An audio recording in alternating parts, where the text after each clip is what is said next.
Hello and welcome to Coffee with Dr. Carla. I'm Dr. Carla. This is my friend Deb, and we are so glad that you're here today.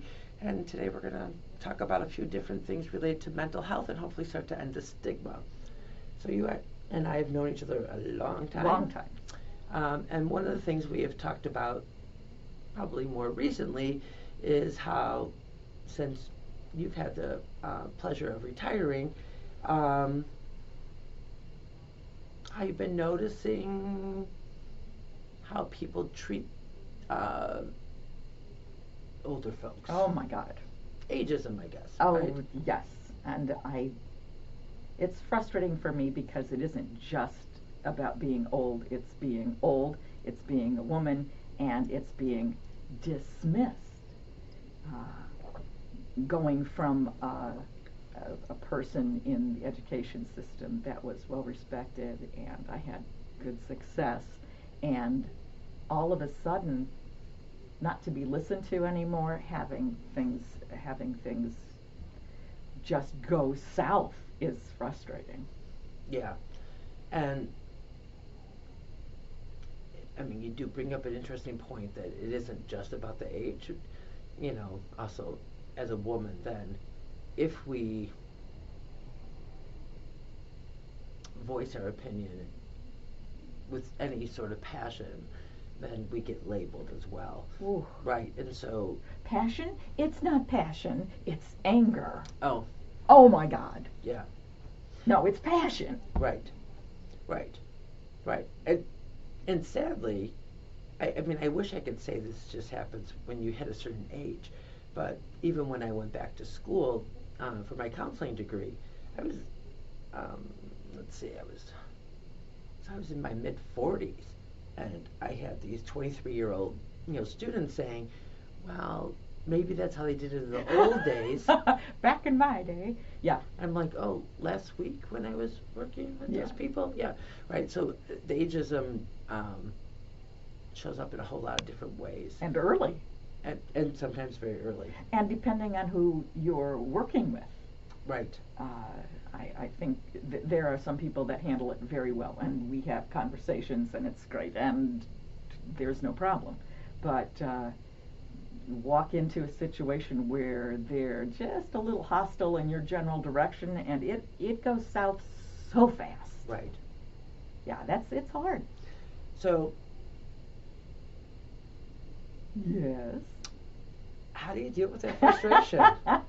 Right? I yeah. mean, right? I mean, I know there's times that, when we get together, we'll, complain and whatnot, but, at the end of the day, it's not a one-off. It's Yeah. a pretty regular Yeah. thing. So how are you dealing with your frustrations? I found my lane. I was working after I retired. I thought, oh, I've got all this time and all this energy, and I didn't particularly want to channel that into cleaning my house, though I could. But I was. I get that. Yeah. So I decided, I'll run for a political office in my town, and I won. And I did a 4-year gig.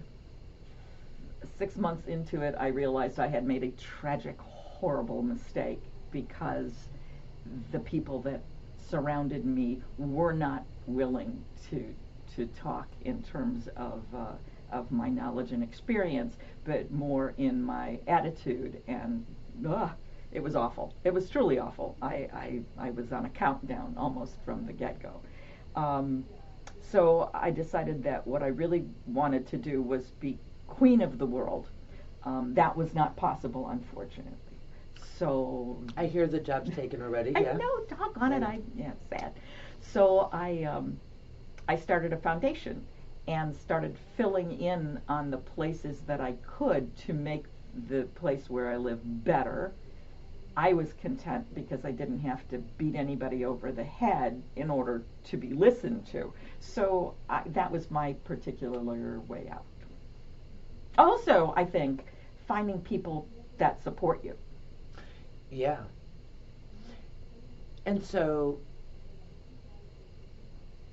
I mean, that's difficult for most people on any given day right? Even if, you live in an urban place, you could be surrounded by people, but trying to find people to connect with is hard, right?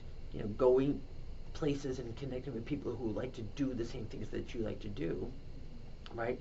Already can be an intimidating thing, especially if you felt a lot of that pushback. Oh, yeah. or dismissal is a great word, right? But you're talking about, you live in a small town. I do, and Very small everybody town. knows everybody's business, and oh yes. So, finding like-minded people. But they're there. I'm glad you said that.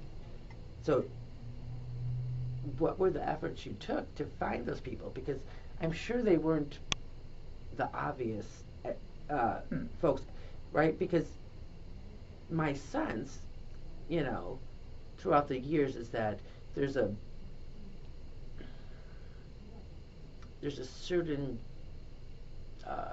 way of thinking, and often I know that there's resistance to things that you might have to say, even if they're just benign, let's have some fun today type things, right?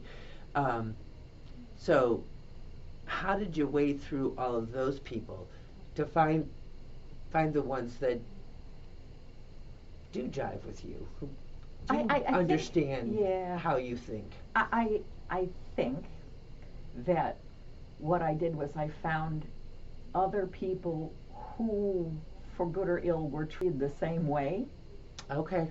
And we kind of gravitated to each other, and it became a place to just say, I can't believe they did it again, and to have some of that positive feedback. And then when it would happen again and again, more and more people started to say, man, they shouldn't have done that. Oh, that was rude. And at that point, you kind of know who those people start to be, I think. Yeah, okay, that's a great point. So if you could even find one and start the conversation, then someone else is going to hear it. Yeah. And it'll grow.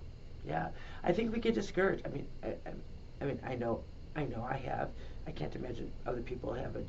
You feel like you're screaming into this abyss. Oh, yes. And nobody's hearing you. Yes. Or if they do hear you, you're saying one thing and they're thinking you're saying something else. Yes. And you're like, how did you get that out of what I said, right? And so I can see where people are just like, I'm done. I'm shutting off. Yeah. And depending on how bad it could be, I'm also moving away from here. The only problem with that is that whether you're moving from an urban to a rural or a rural to suburban It's or whatever, all the same. well, but if you don't change how you interact with your environment, you're not going to find those people. Yeah. So I really like the fact that you say, I just found that one person. Yep. I looked around and I saw who else was having similar things, right, and tried to connect it at some level. So hopefully that helps somebody out there, right? Oh, I hope so. Yeah. So. And that doesn't mean that you can't take time off and just say, okay, I'm done. And I would be done for a week, or I'd be done for a week and a half, and then I would have to go back into that room with all the people that gave me so much of a hard time. And it was like, I would do what I could, and then I would leave it. I mean, it was such a toxic environment for me that it So you figured out how to set some boundaries. Oh, for sure. And take them in smaller doses. For sure. I mean, especially with an elected position, you're obligated for 4 years. Not that people don't move away and quit and do all kinds of other things, but it was my responsibility. You weren't moving, and No. you have the integrity to see it through. So, right, yeah. Yeah. All right, well, thank you.